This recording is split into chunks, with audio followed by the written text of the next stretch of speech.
आप देख रहे हैं आज़ाद बोल इंडिया का हेडलाइन शो। आज है 15 मई 2025। मैं हूं आदिल खान आज़ाद। दुनिया के सबसे बड़े अखबारों पोर्टल से चुनी गई कुछ बड़ी खबरों को आपके सामने रखेंगे, जिन्होंने आज सुर्खियां बटोरी, जो आज सुर्खियां बनी। इस शो में आज आप देखेंगे डोनाल्ड ट्रंप का बड़ा दावा, ईरान से जंग टालने वाली डील करीब। ईरानी सदर ने कहा ट्रंप के आगे नहीं झुकेंगे, अमेरिका सिर्फ ख्वाब देखे। आयतुल्लाह खामेनी का बयान, कहा जुल्म पर खामोशी भी एक गुनाह, हम जुल्म से लड़ेंगे। गजा की आजादी के लिए ट्रंप का अजीब प्लान, कहा अमेरिका बनाएगा फ्रीडम जोन। ट्रंप की टूर से इजराइल में बेचैनी और खामोशी, ना ईरान से डील में पूछा, न गजा पर कोई मशवरा किया। और तुर्की पहुंचे यूक्रेनी सदर ज़ेलेंस्की, रशियन डेलीगेशन से सीजफायर पर डायरेक्ट होगी बात। इस बड़ी मीटिंग पर पूरी दुनिया की नजर। Good evening. डोनाल्ड ट्रंप ने एक बड़ा दावा किया है कि ईरान से जंग टालने वाली डील बेहद करीब है, यानी ईरान से डील हो सकती है अमेरिका की। अमेरिका के प्रेसिडेंट डोनाल्ड ट्रंप ने कतर में ये कहा है कि वो ईरान के साथ एक ऐसी डील के करीब पहुंच चुके हैं जो उसकी न्यूक्लियर साइट्स पर फौजी हमला करने की ज़रूरत को ख़त्म कर देगी। इट मीन्स कि अमेरिका को ज़रूरत ही नहीं पड़ेगी कि वो ईरान पर हमला करे, ईरान कुछ ऐसी शर्तों पर मान जाएगा। डोनाल्ड ट्रंप ने कहा कि हम ईरान में कोई भी न्यूक्लियर धूल नहीं उड़ाना चाहते, किसी न्यूक्लियर साइट पर हमला नहीं करना चाहते, ये इसका मतलब है। उन्होंने इस उम्मीद का भी इजहार किया कि शायद बिना जंग के डील हो जाए। एक तरीके से देखिए तो ये बंद धमकी भी है। डोनाल्ड ट्रंप के इस बयान के बाद तेल की कीमत फौरन नीचे गिर गई, क्योंकि इन्वेस्टर्स ने इसे टेंशन कम होने की निशानी समझा। उनका कहना था कि ये ऑप्टिमिज्म यानी आशावादी होना ईरान के नए बयानात पर मबनी है, यानी ईरान की तरफ से अमेरिका को कोई ऐसी गारंटी मिल गई है जिससे ईरान और अमेरिका दोनों को फ़ायदा होने जा रहा है। उधर ईरान अमेरिका के एक और कदम से खफा है। ईरान के प्रेसिडेंट मसूद पेज़ेश्कियान ने ट्रंप को जवाब देते हुए कहा है कि अमेरिका ईरान के झुकने का सिर्फ ख्वाब ही देख सकता है, झुका नहीं सकता। ईरान के प्रेसिडेंट मसूद पेज़ेश्कियान ने ट्रंप के कल रियाद में दिए गए बयान पर सख्त रिएक्शन दिया है। करमानशाह में एक स्पीच के दौरान मसूद पेज़ेश्कियान ने कहा कि क्या गजा में एक साल में 60,000 औरतें और बच्चे बॉम्ब से हमने मार दिए? क्या हमने पानी, रोटी और दवाई रोकी है? क्या हम खतरा हैं? पेज़ेश्कियान ने कहा कि अमेरिका और उसके अलाइज, उसके साथ ही मिडिल ईस्ट में असलहा बरसा रहे हैं और फिर भी वो ईरान को इल्ज़ाम देते हैं। यहाँ पर पेज़ेश्कियान ने इजराइल का नाम नहीं लिया, लेकिन इशारा उसी तरफ था। उनका कहना था कि जब तुम मिसाइल और बॉम्ब बेचने में फ़ख्र महसूस करते हो तो जंग का सबब हम कैसे हुए? जंग का सबब हम हैं या तुम हो, क्योंकि माल तो तुम बेच रहे हो। और आखिर में उन्होंने ट्रंप से ये कहा कि तुम चाहते हो कि इस रीजन के मुल्क एक दूसरे से लड़ते रहें और फिर तुम खुद को अमन का ठेकेदार बताते हो। और आखिर में मसूद पेज़ेश्कियान ने डोनाल्ड ट्रंप से कहा कि तुम चाहते हो कि इस रीजन के मुल्क एक दूसरे से हमेशा लड़ते रहें और फिर तुम खुद को अमन का ठेकेदार बताते हो। मसूद पेज़ेश्कियान ने दावा किया कि ईरान किसी भी दबाव के आगे नहीं झुकेगा।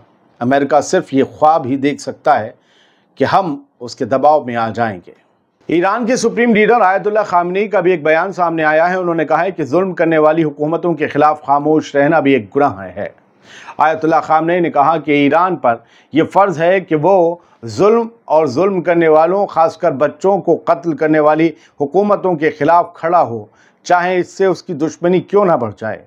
उन्होंने इजरायली फ़ौजियों को इंसानी सूरत में जंगली जानवर करार दिया, जो एम्बुलेंस, हॉस्पिटल्स और बेकसूर बच्चों को बॉम्ब से उड़ा रहे हैं। खामेनी ने सवाल उठाया, ऐसे वहशियों के सामने इंसान बेहिस कैसे रह सकता है? हर शख्स का फ़र्ज़ है कि वो बोले। ये जानवर या वहशी, ये सारे लफ्ज़ खुद आयतुल्लाह खामेनी ने बोले। इस रिपोर्ट में आपको मिल जाएगा, पढ़िए जाकर। उनका कहना था कि दुनिया पर इस वक्त जालिम हुकूमतों का कब्ज़ा है और ईरान उनके खिलाफ खड़ा होकर इस निज़ाम को बदलने की कोशिश कर रहा है। अब गजा की खबरों का रुख करते हैं। डोनाल्ड ट्रंप ने एक नया बयान देते हुए ये कहा है कि अमेरिका गजा को ले लेगा और उसे फ्रीडम जोन बना देगा। अब ये ले लेगा मतलब होता है कब्जा लेगा। कतर में एक प्रेस कॉन्फ्रेंस के दौरान अमेरिका के प्रेसिडेंट डोनाल्ड ट्रंप ने कहा कि मेरे पास गजा के लिए कुछ बेहतरीन प्लान्स हैं, जिसके तहत उसे एक फ्रीडम जोन बनाया जाए। फ्रीडम, आज़ादी, मतलब पूरा आज़ाद जोन, किसी का मतलब क्या उस पर कोई रूल नहीं होगा, ये नहीं बताया अमेरिका। और कहा कि फ्रीडम जोन बनाए और वहाँ अमेरिका आए, उसे ले ले, मतलब कब्जा ले और उसे आज़ाद जोन बना दे। यानी ट्रंप गजा को कुछ ऐसे आज़ाद करवाने का प्लान दे रहे हैं कि जिस आज़ादी का निज़ाम खुद अमेरिका के हाथों में हो। अब बताइए कि ये किस तरह की आज़ादी हुई। ट्रंप का ये बयान उस वक्त आया है जब गजा में इसराइल और हमास के बीच जंग जारी है और हालात और भी ज़्यादा नाजुक होते जा रहे हैं। ट्रंप से हमास को भी उम्मीद थी कि वो सीज़ फायर को लेकर बोलेंगे, लेकिन इस मुद्दे पर ट्रंप अभी तक खामोश हैं, मगर वो गजा को दूसरी तरह से कब्जाने की नीयत शो कर रहे हैं। अब बैठे हुए अरब ममालिक के बीच सऊदी अरब से पहुँचे थे कतर कल शाम और कतर से आज पहुँच गए यूएई। तो वहाँ बैठकर कुछ इस तरीके कह रहे हैं कि वी विल टेक गजा। अब बोलो ना कि हम उसे कब्जा लेंगे, खुलकर बोलो क्या जा रहा है, क्योंकि अरब ममालिक उसे गजा को फिर से तामीर करने की बात कर रहे हैं और वहीं बैठकर इस तरीके से कह रहे हैं कि हम उसे फ्रीडम जोन बना देंगे। ये कैसे? अरब ममालिक को भी चाहिए कि अपनी जो बिज़नेस वगैरह हैं वो सबको, ठीक है सारे लोग करते हैं, ईरान हो, सऊदी अरब हो, कतर हो, सबको अपने बिज़नेस की फ़िक्र है, तभी तो अमेरिका से बात कर रहे हैं। अगर ये खुद इस तरीके से होते कि अपना बिज़नेस खुद कर सकते, सारे माल इनके यहाँ सब क्या बन रहे होते, तो इनको ज़रूरत नहीं पड़ती किसी अमेरिका की। लेकिन कम से कम ये तो कहा जा सकता है कि भाई हम तुमसे इतना बिजनेस कर रहे हैं, हमारे रीजन में स्टेबिलिटी लाने के लिए फ़लस्तीन का मुद्दा सुलझा दो, तो कोई बात नहीं कर रहा। सब अपने अपने बेनिफिट्स और अपनी अपनी पाबंदियां और अपने अपने काम देख रहे हैं। ये सच है। एक बयान हमास की तरफ से भी आया है, कहा है कि इसराइल 20 लाख से ज़्यादा गाज़न्स को भूख का निशाना बना रहा है। 2 मिलियन गजा के लोग भूख का शिकार हैं, 2 मिलियन से ज़्यादा। हमास ने कहा है कि इसराइल जानबूझकर गजा के लोगों को भूखा रखकर भूख को जंग का हथियार बना रहा है, जो कि इंटरनेशनल कानूनों की खुली खिलाफ वर्जी है। बयान के मुताबिक इसराइल ने 70 दिन से ज़्यादा से गजा पर मुकम्मल ब्लॉकेड, मुकम्मल नाकेबंदी लगाई हुई है, जिसमें खुराक, दवाई, पानी और फ्यूल तक को गजा में दाखिल होने से रोका गया है। बढ़ते आगे, अल मयादीन की एक रिपोर्ट की हेडलाइन के मुताबिक ट्रंप के टूर से इसराइल में खामोशी और बेचैनी है। ट्रंप के मिडिल ईस्ट के दौरे में इसराइल को नज़रअंदाज किया गया, न गल्फ की डील्स में शामिल किया गया इसराइल को, न गजा या ईरान पर सुनवाई की गई। जो वो चाहता था कि गजा में हम रहेंगे, हमेशा हमेशा रहेंगे, हम कब्जाएंगे और ईरान पर हमला करेंगे, इस मामले में भी ट्रंप ने कुछ नहीं सुना इसराइल के बारे में, इसराइल की ज़ुबानी। इसराइल की हुकूमत डोनाल्ड ट्रंप के इस पूरे टूर के दौरान खामोश रही, जबकि ट्रंप ने कतर जैसे गल्फ ममालिक के साथ बिजनेस डील्स और ईरान के साथ रिश्ते सुधारने पर फोकस किया।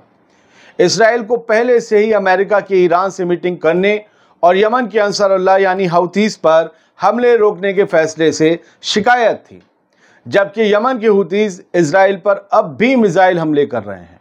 ऐसे में ये लग रहा है, और आपको पता ही है कि हूतीस से जो सीज़फायर अमेरिका ने किया है उसमें कहीं ये पॉइंट नहीं है कि इसराइल पर भी हमला नहीं करोगे।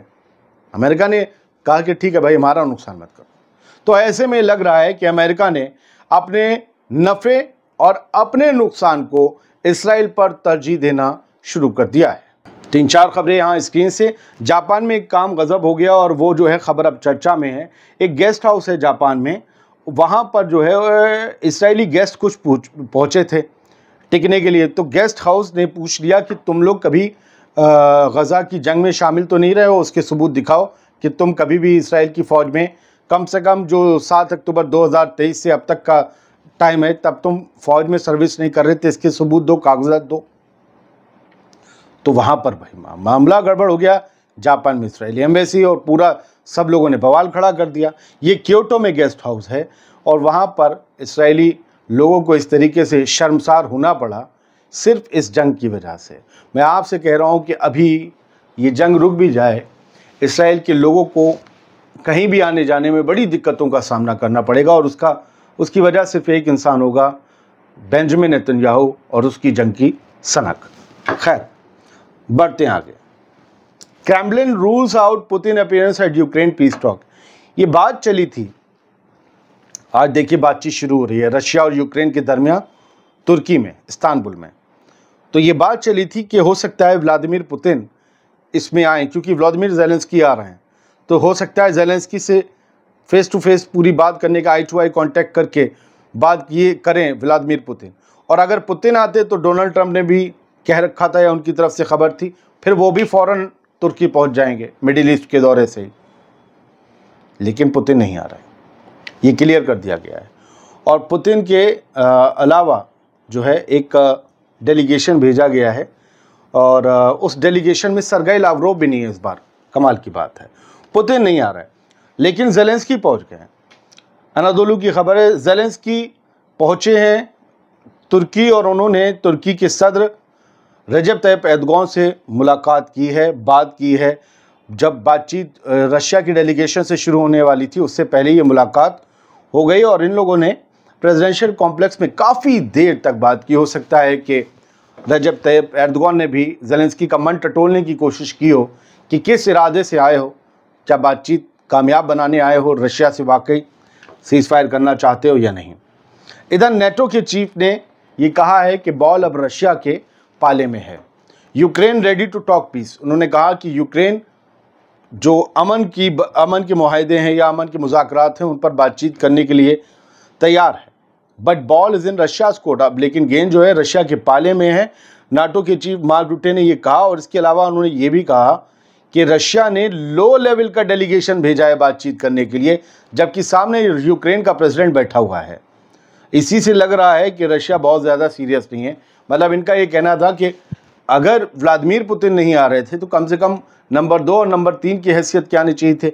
रशिया ने जो भेजे हैं लोग वो ज़्यादातर अपनी मिनिस्ट्रीज़ के फॉरेन मिनिस्ट्री का डिप्टी मिनिस्टर भेजा है और आपका डिफेंस मिनिस्ट्री का डिप्टी मिनिस्टर भेजा है, तो सारे डिप्टीज़ भेजे हैं। ये लग रहा है इन लोगों को कि एक तरीके से बेइज्जती की जा रही है, जबकि यूरोप और यूक्रेन ये चाह रहे हैं कि जल्द से जल्द सीज़ फायर हो जाए यूक्रेन में जो रशिया के अटैक्स हैं उनका। खैर, Trump predicts good news from Russia Ukraine talks. आज जो बातचीत होने वाली है वो रशिया यूक्रेन टॉक्स की जो होने वाली हैं तुर्की में, और जब आप ये देख रहे होंगे हो सकता है वो शुरू हो गई हों। ट्रम्प ने ये अंदाज़ा लगाया, प्रेडिक्शन किया है कि अच्छी खबर आ सकती है। मतलब ट्रम्प जो है बड़े उम्मीदवार हैं कि ये जो मुलाकात होने जा रही है उससे अच्छी खबर आएगी, और अच्छी खबर का मतलब यही है कि जंग रशिया और यूक्रेन के बीच रुक जाएगी। बहुत बहुत शुक्रिया, सलामत रहिए, खुश रहिए।